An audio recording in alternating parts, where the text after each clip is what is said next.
설 목사님과 이 사모님에게 주님의 은혜가 함께 하시기를 바랍니다. 설 목사님은 저희 교회 부임하실 때부터 아프리카 선교 얘기를 했습니다. 그때부터 감비아에 대한 비전을 말씀하셨고 저는 그럴 때마다 만류했습니다. 저의 입장은 21세기에 무슨 아프리카 선교냐라는 것이었고 설 목사님의 입장은 미전도 종족에게 전도를 해야 된다는 입장이었습니다. 1040 윈도우에 대한 강한 신념이 있으셨습니다. 사실 대한민국과 미국을 제외하면 현재 세계적으로 기독교 신앙의 중축을 이루는 나라는 전부 다 1040 윈도우에 포함되어 있는 국가들입니다. 소위 글로벌 사우스라고 불리는 남아메리카 또 아프리카의 기독교가 제일 강력하게 부흥을 하고 있고 그 영향력이 커지고 있습니다. 유럽에 있는 교회 중에도 성장하는 교회는 대부분이 글로벌 사우스에서 이민 온 사람들이 세운 교회입니다. 현재 카톨릭 교황이 아르헨티나 사람이라는 사실이 우연한 것이 아닙니다.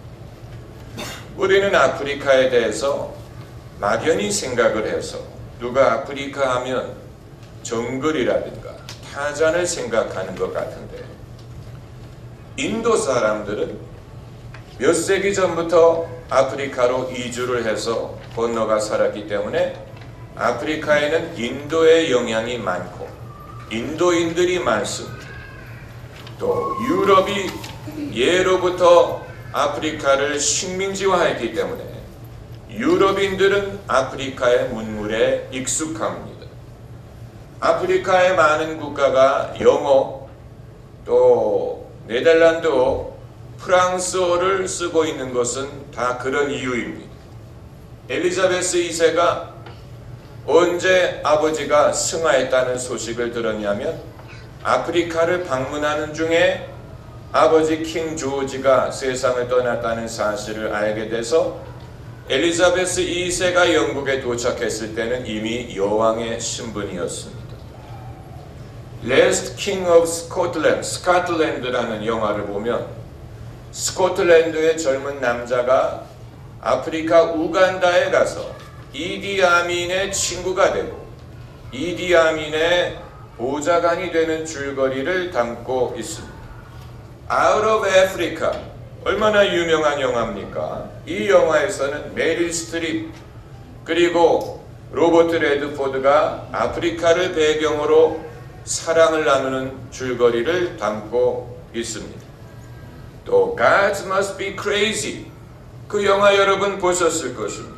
이 영화에 보면 아프리카의 교사로 또 탐험가로 간 백인들이 주인공이 돼서 벌어지는 사건을 담고 있습니다. 우리는 아프리카 하면 무슨 정글, 부시맨 이런 것만 생각을 하기 쉬운데 아프리카는 미개한 지역이 아니고 상당히 현대화됐고 현대화돼가고 있고 그리고 많은 다양성을 갖고 있는 지역입니다. 다만 한국인들은 아프리카를 주로 구호단체 또 선교를 통해서만 접했기 때문에 선입견을 갖고 있는 것입니다. 저는 우리 민족이 과거에 해외에 이 식민지가 있었으면 좋았을 뻔했어. 우리도 좀 그런 경험을 했으면 얼마나 좋았을까. 우리는 남의 나라의 식민지가 된 적은 있지만 우리가 남의 나라를 식민지화한 적이 없어요.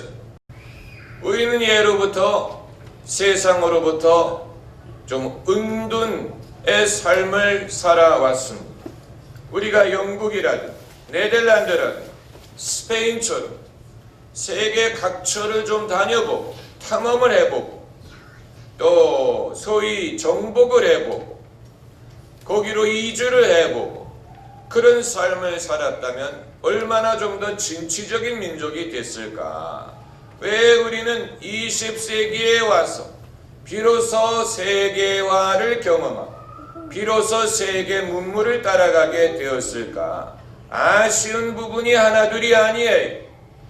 만일 일본이 메이지 유신을 하기 이전에 한국이 그런 변화를 경험했다면 일본이 우리를 식민지화한 게 아니고 우리가 일본을 식민지할 수도 있었을 것입니다. 그러나 우리는 모든 면에 있어서 너무 늦게 시작한 면이 많아요. 산업화도 그렇고 또 여러 가지 면으로 한 가지 우리가 늦게 시작했으면서도 뒤지지 않는 것은 선교사들을 세계에 보내는 것입니다. 그건 하나님이 특별히 주신 은혜라고 말할 수밖에 없습니다. 미국을 이어 세계 두 번째로 많은 선교사를 파송한 국가가 되었기 때문에 그럼에도 불구하고 아직도 세계 무대에서는 우리가 관객이요 손님이요 구경꾼의 입장에 있는 것 같이 느껴질 때가 많고 세계 무대의 주역은 아직 백인들이 세계 무대의 주역이 제가 우려하는 것이 그것입니다. 전 세계 사람들은 아직도 백인을 제일 어려워합니다. 아라비아의 로렌스라는 인물이 있었죠. 아라비아 얼마나 대타적인 그런 문명이 그런데 영국의 로렌스가 아라비아에 가서 전설적인 영웅이 됐어. 로렌스 오브 아라비아 얼마나 유명한 인물입니까? 그런데 로렌스가 금발의 푸른 눈이었기 때문에 저는 그럴 수가 있었다고 생각이 됩니다. 아직도 전 세계적으로 사람들이 제일 어려워하는 민족은 백인을 제일 어려워해요. 북한도 그래.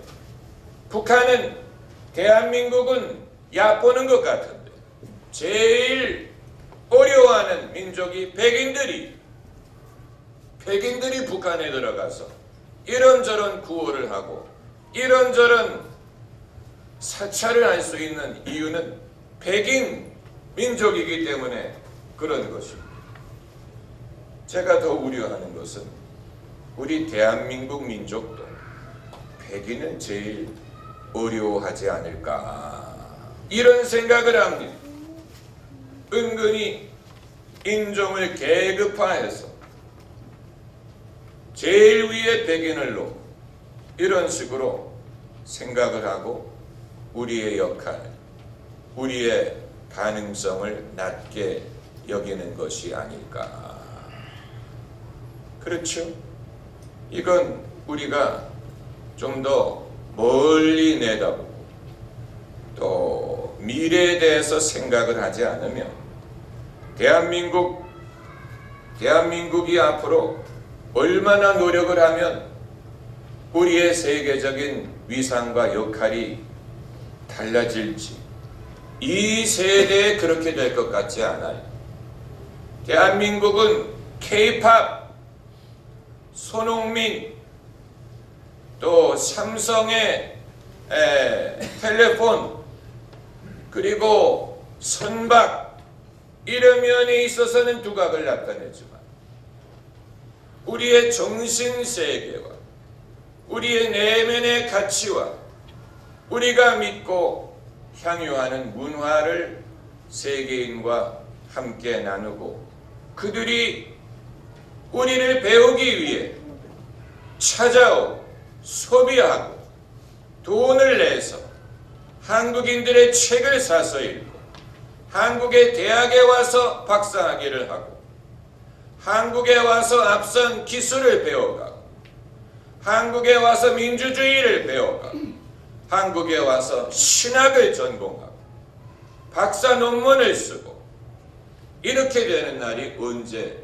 이루어질 수 있을지, 언제가 되면 대한민국이 세계적인 선교단체를 만들어서 이제는 한국인들이 선교의 전략을 짜고 선교의 철학을 만들고 그걸 외국의 신학생들이 배워가고 그거를 벤치마킹하고 그리고 한국의 설교자들의 설교를 외국 사람들이 유튜브를 통해 듣게 될지 언제 그런 날이 오게 될지 여러분 우리가 꿈을 갖지 않으면 결코 그렇게 될 수 없습니다.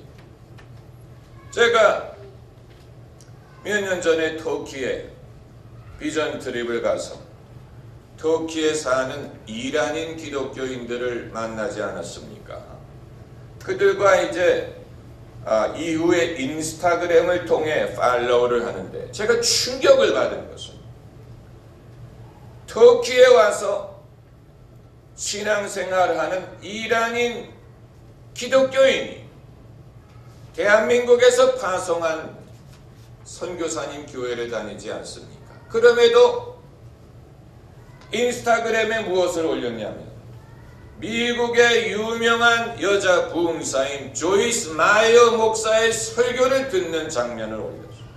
제가 충격을 받았어요.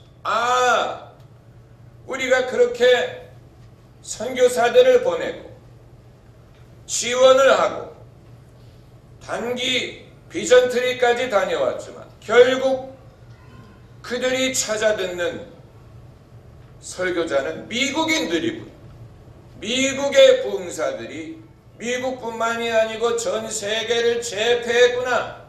그래서 이란이든 터키든 어느 나라든 결국 그들의 정신세계 신학과 신앙적인 컬러를 좌우하는 지도자들은 미국인들이구나. 우리가 앞으로 따라가려면 한참 멀었구나라는 생각이 들었어요. 여러분 그렇지 않습니까?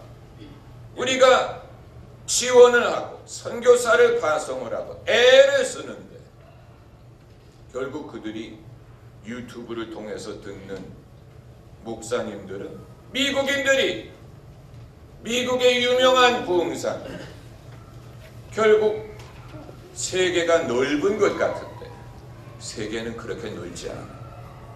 세계가 넓은 것 같지만 기독교인들이 갖고 있는 신학의 폭, 그들의 신앙의 컬러의 폭은 그렇게 넓지 않고 그렇게 다양하지 않고 마치 코카콜라가 전 세계 청량음료 시장을 독점한 것처럼 또 애플이 이 전 세계 스마트폰 시장을 독점한 것처럼 기독교 사상에 있어서도 미국 교회가 독점하고 있구나 이런 생각을 했습니다. 그러니까 이것은 이 시대에 우리가 하나님의 일을 하기 위해 어떤 전략적인 사고의 변화가 필요한가를 제시하는 것입니다.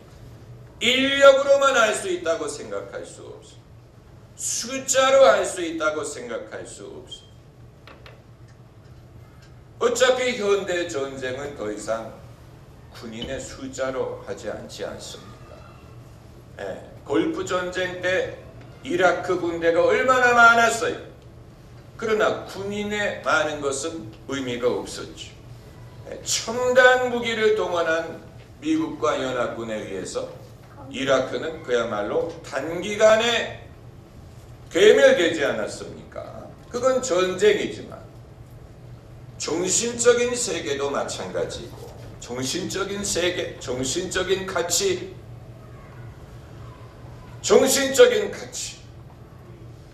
여러분 우리가 지난 반세기 이상 동안 들어온 음악, 팝송의 영향력만을 생각을 해도 그 영향력이 어마어마해. 우리가 과거에 들었던 엘비스 프레슬리라든가 비틀즈라든가 수많은 카펜터즈라든가 무슨 우리는 그냥 좋아서 들은 것뿐, 마음에 들어서 들은 것뿐.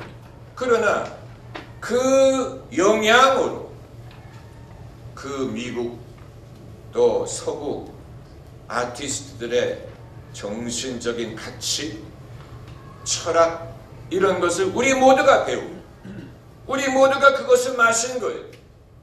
그 영향을 우리가 무시할 수 없죠. 제가 말씀드리고자 하는 것은 이 시대에 영적인 진리를 세상에 전하는 것은 이러한 이 비틀즈 한 그룹이 있으므로 세계 문화가 얼마만큼의 영향을 받았습니까? 엄청난 영향을 받고 지금도 우리는 비틀즈 음악을 듣습니다. 지금도 예스터데이 같은 영화가 나와서 비틀즈의 음악을 기억하는 사람이 다 사라졌는데 한 사람만이 기억을 해서 마치 자기가 그것을 작곡한 것처럼 세상에 소개를 한다. 이게 영화 예스터데이의 줄거리 아닙니까? 그러니까 비틀즈가 처음 데뷔한 게 60년대 초인데 21세기에 아직도 비틀즈의 음악을 사람들이 듣는 그 영향력, 그 정신적인 영향력 어마어마하죠. 어마어마해. 만일 우리가 이러한 방법을 예수 그리스도의 복음, 기독교 진리를 전하는 도구로 사용할 수 있다면 일당백이 아니고 일당옥이 돼. 일당백이 아닌 일당옥. 한 사람의 역할이 옥명의 보병의 역할보다도 더 클 수 있다는 것입니다. 여러분, 저는 세상에 돌아가는 것을 볼 때 항상 기독교적인 관점에서 그것을 봅니다. 기독교적인 면에서 그것을 볼 수밖에 없습니다. 그래서 이 시대의 유명한 인물들, 이 시대의 소위 구루라고 불리는 인물들, 스티븐 잡스라든지 사람들이 부러워하는 인물들, 저는 그런 인물들을 보고 이들이 뭐를 가졌기에 예수님보다 더 유명할까? 물론 예수님보다 유명한 건 아니지만 사람들이 예컨대 스티븐 잡스에 대해 말하는 그런 예수님에 대해서 말하는 것보다도 인터넷에 스티븐 잡스니 무슨 IT니 새로운 무슨 기술이니 미래니 이런 데에 대해서 사람들이 열광하는, 그만큼 만약에 세상 사람들이 예수 그리스도에 대해서 열광할 수 있다면 얼마나 좋을까? 얼마나 좋을까? 여러분은 누구를 부러워하십니까? 사람은 자기가 부러워하는 사람을 흉내내게 되어 있습니다. 여러분이 스스로 물어보셔야 돼. 나는 누구를 부러워하느냐? 나는 누구를 성공의 잣대로 보느냐? 아마 기독교인을 기독교인이라는 이유로 성공의 잣대로 보는 사람은 별로 없을 거예요. 다른 기준으로 보실, 나는 누구를 부러워하느냐? 여러분은 누구를 부러워하십니까? 소프트뱅크의 손정희 회장 같은 사람을 부러워하는 분도 계실 것이고, 무슨 앨런 머스크 같은 사람을 부러워하는 사람도 계실 것이고, 무슨 손흥민을 부러워하는 사람도 계실 것이고, 여러 가지 있을 거예요.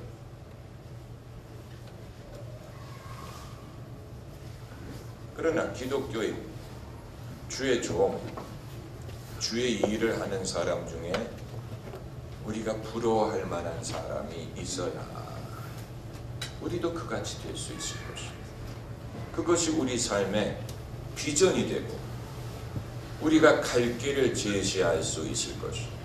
이건 우리 모두가 이 시대에 심각하게 생각을 해야 되는 부분. 예수께서 말씀하시기를 온유한 자는 복이 있나니 그들이 땅을 기업으로 받을 것이니라. 온유한 자가 복이 있다고 하셨는데 땅을 기업으로 얻으리라. 사실 아프리카의 초원을 보면 그 진리를 알 수 있습니다. 이 아프리카의 왕은 사자라고 하지? 그러나 사자는 멸종의 위기에 처해 있다는 사실을 아세요? 사자는 멸종의 위기에 처해 있어.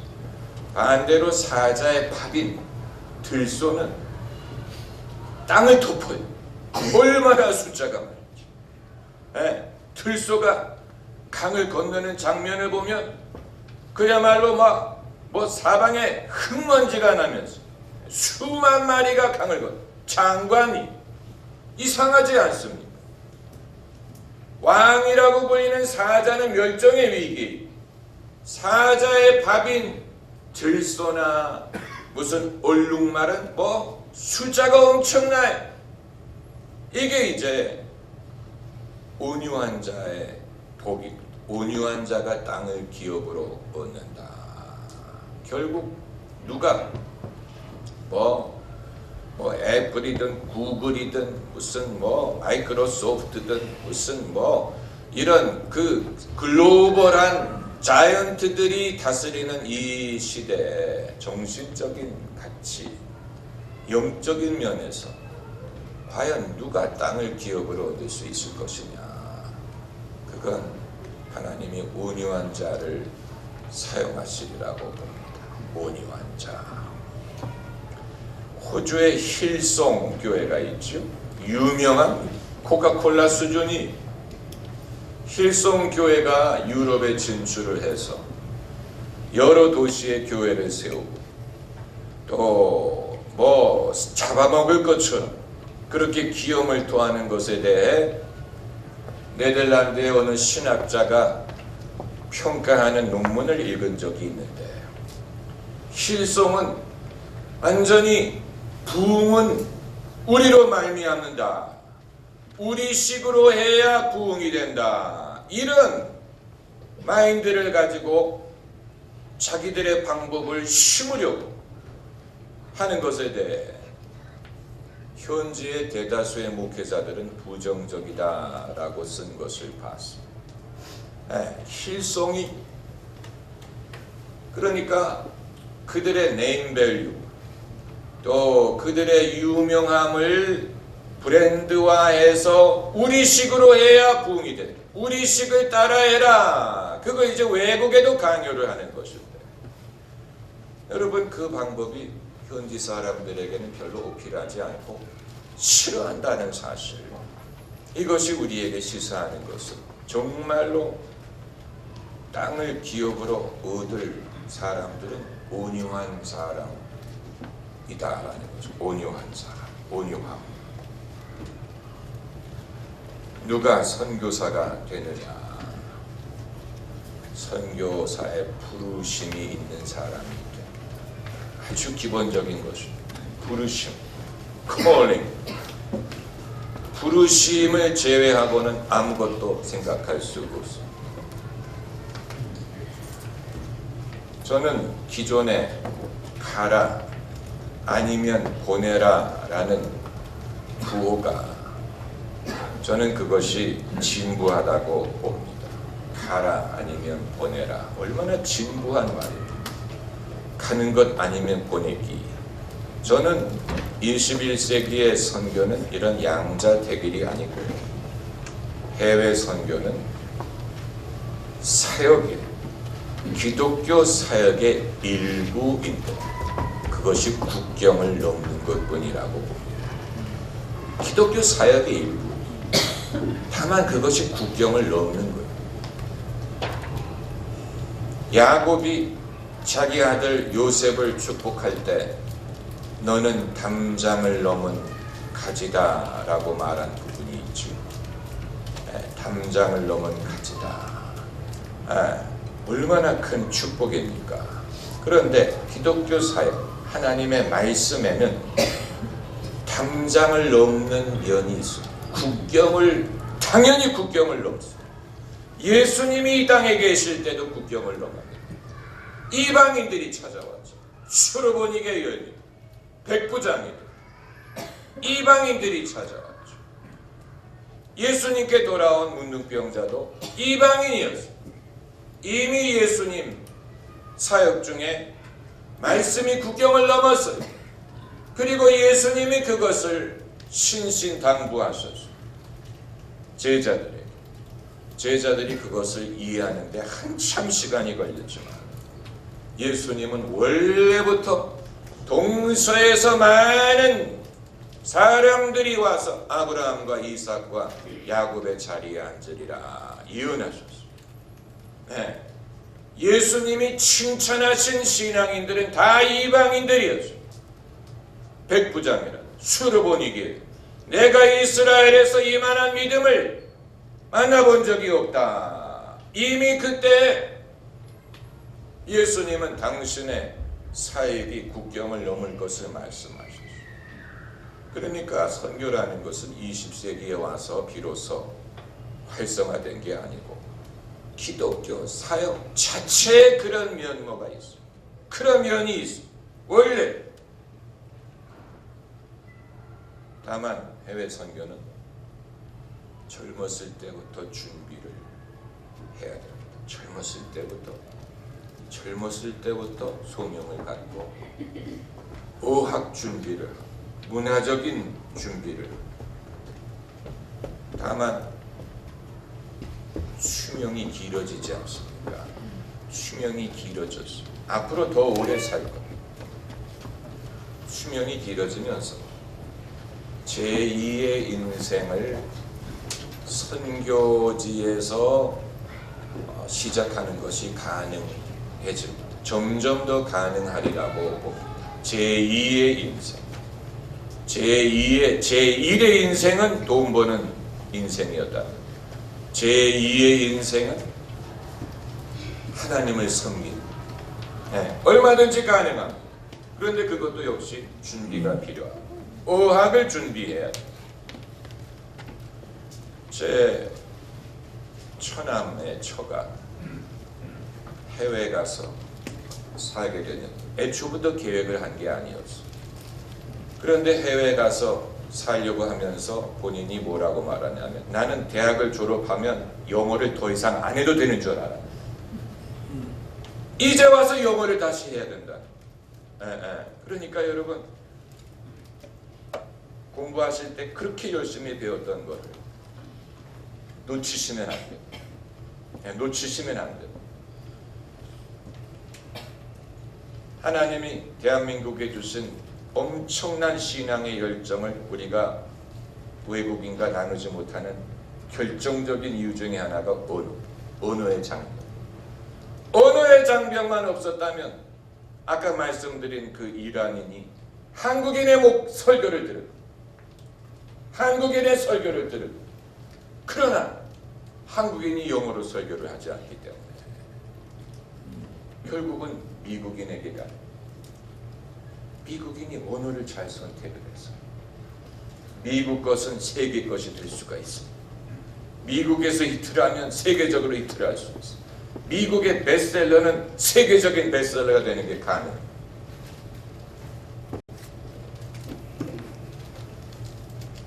어학 준비, 사역의 훈련, 그리고 또 하나는 인생의 준비와 맞아떨어져야 됩니다. 그게 쉽지 않습니다.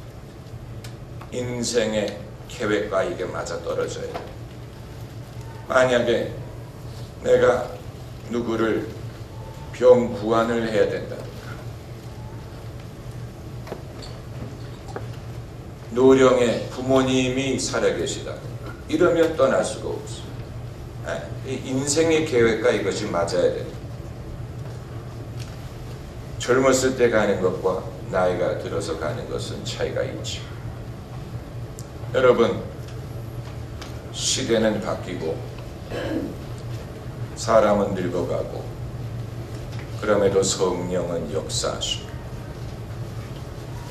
우리가 성령의 인도를 따라가려면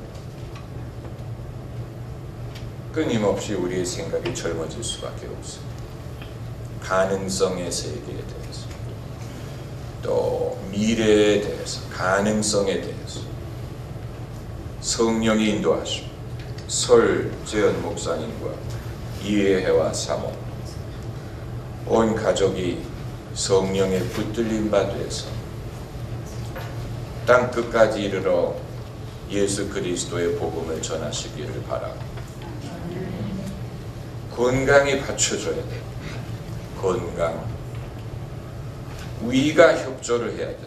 위장 물갈이를 한다든가 그러면 아주 위장이 받쳐줘야 돼요. 건강이 받쳐줘야 돼요. 아마 세네갈 사람들은 대한민국 사람들보다 착할 거고 대한민국 사람들보다 온유하고 고마워하는 법을 알고 아마 대한민국 사람보다도 정이 많을 거예요. 그렇기 때문에 여러 가지 언어나 문화적인 그런 담을 넘어야 될 부분이 있지만 넘기만 하면 아마 세네갈 사람들은 한국의 어떤 사람들보다도 더 복음에 잘 반응할 것이라고 보고 예수님 말씀에 추수할 것은 많은데 일꾼이 부족하다. 무엇은 많아요? 추수할 것은 많아. 세상에 믿을 사람 많아요. 그러나 일꾼이 적. 우리가 파송하는 입장에만 있지 말고 하나님께서 여러분의 삶에 어떤 식으로 여러분을 당신의 나라와 복음을 위해 사용하실지를 눈여겨 찾으시기 바랍니다. 기도하십시오.